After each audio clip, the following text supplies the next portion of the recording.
So you might be in a situation where for some reason your Instagram stories, whether you're posting them or you're actually just viewing them, are ending up going through and being very glitchy or stuttering or freezing or something like that.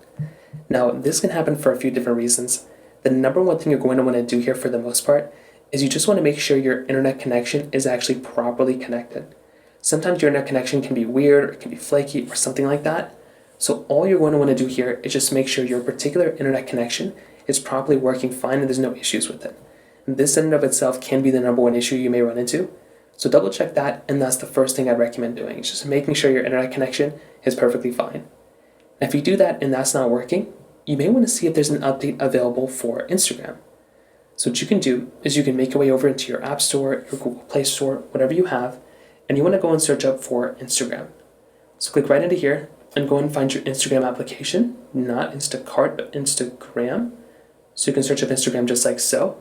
And all you're going to want to do is update your Instagram application. For a lot of people, all you're going to have to do is update this, and that is probably going to end up fixing the problem for a vast majority of people as well. Now, another thing you may want to try doing too is to just update your Instagram app. So make your way over into your internet browser, and all you're going to want to do is just go ahead and go to a website like downdetector.com, isitdownrightnow.com, or one of these types of websites which will basically show you what's up and what's down. And all you're going to have to do here is just go and double check and see what is up and what's down. And if things are down, you're pretty much just going to have to wait it out until they end up fixing the problem for the most part. So at the core, that's kind of how to fix this problem. If you have any other thoughts or questions, let me know in the comment section below. Hit the like button, that would mean so much, but definitely hit that subscribe button. More importantly than everything else, I love every single one of you guys. Hopefully I'll catch you guys in the next video. Peace out till then.